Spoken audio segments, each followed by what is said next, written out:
Soldiers and Sailors Memorial Hall and Museum Trust Incorporated. That started in 2000.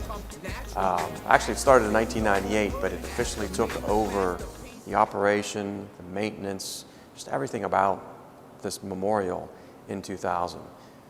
The building itself was built in 1910 by Allegheny County in honor of the Civil War veterans and from Allegheny County. All these plaques that you see go all the way around the first level here. Over 25,000 names of Allegheny County Civil War veterans are on those. So that's what it was originally built for. And then over the years, with all the different conflicts that the United States was in, that we've been in, it just evolved into a memorial that honors all military men and women from all branches of service. And in 2000, the nonprofit trust took over because the county needed help. They couldn't finance it anymore. Basically, they just couldn't take care of it.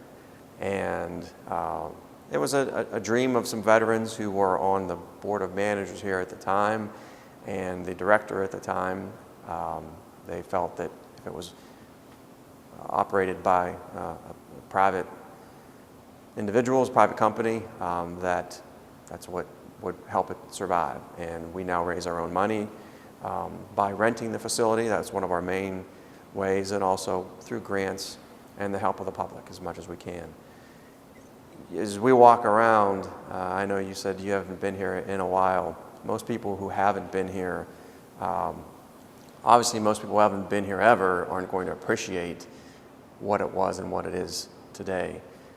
And when I say what it was, I mean when it was in its low points. In the 90s, it wasn't, there was water leaking, paint was peeling, lights were half off, half of the bulbs were gone. So several $1 million has gone into it, including air conditioning, central air conditioning now. So that helps with us, with our fundraising through our rentals, because it's a very, very comfortable place, very beautiful place to have really any kind of event. Weddings almost every weekend. We have a large 2,300 seat auditorium. We have a lot of business seminars here, and those are all rented. But we also use the facility for veteran organizations and a lot of different events that both either support veterans or just honor veterans. The most important thing to me that I find, the most significant thing about the museum itself, is it's personal. The items that you see were donated to the hall, starting with Civil War veterans up through artifacts that we have. I shouldn't call them artifacts yet. They're not. They're donated pieces of equipment and personal belongings from service members themselves. So along with looking at a uniform or a flag or a letter, there's a story that goes with it, and that's what we like to tell, because that's what we feel Soldiers and Sailors in our mission says that. We need to educate the public about our military men and women and the sacrifices they make. So you won't come here and see something that the Army uses all the time that you could see in any Army museum or an Air Force museum. You won't see something that's just dedicated to pilots. You're going to see those kind of things from different branches of service and the different specialties, but there's going to be a story that goes with it, and that's where you start to really become intrigued about what you're seeing and what you're feeling. There becomes a connection. It's not just a replica necessarily. It's an actual item that was worn, found, used, written home about, and to me, that's the most significant thing, because it really personalizes what you're seeing. One of the things you want to do is just come and see the museum. That's one aspect of the building. Actually, to me, it starts from the outside. If you walk up to the building from our steps in the front and really take in what you're seeing and realizing why it was built in the first place, it sort of sets the tone for what you're going to experience when you come inside. But everybody who comes here comes for different reasons. And as I mentioned earlier, the rentals that we have a lot of graduations here. And there have been thousands and thousands of high school and college students that have graduated in our auditorium. And that's probably all they know about Soldiers and Sailors, that it's an auditorium, because they walked through the front door, maybe lined up in the halls, and then went into the auditorium, had their commencement exercises, and then took some photos outside and left.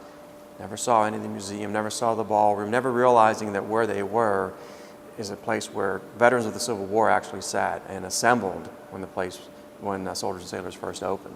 You can come in wanting to see these military artifacts and focus on those for hours and hours, or you may be an architect or have something special in your of interest in just the building itself. And Henry Hornbostel was a famous architect who designed this building and many of the buildings in Pittsburgh. So you could come and see that, or if you love concerts or shows, check out the auditorium. The ballroom if we go upstairs, you're going to see what a grand ballroom that it is. And same thing though, someone may come in for that reason. They're coming in for a wedding upstairs. Never going to see the auditorium, never going to see the artifacts. And that's okay on one hand, because you can only do so much. But what we hope people do is, if they are coming in for any one of those three things, they at least get a taste and a touch of the other things, so that if they are here to see the museum and they're in a position where they can rent and use the building for a program or some conference they may be in charge of, corporation so to speak, they'll consider us. Or if they're here for a wedding, they come back again and they see the museum and they realize what a great place that it is. And all of those things will generate awareness, number one, but also we feel a connection, which is what we need. We need to connect with people so they understand what goes on here and they can help support us. And the main way they can support us, obviously, is financial. Anything that we can bring in financially goes right back into all the programs we have, maintaining the building, creating more displays, telling the stories that we want to tell. But there's other value. There's other ways you can help us out. We do get volunteers just spreading the word about this place. We joke about it. We kind of consider it I want to say a best kept secret, but to me that's something that you want to keep secret. This is our best kept secret. We want to keep it from you. It's just the opposite.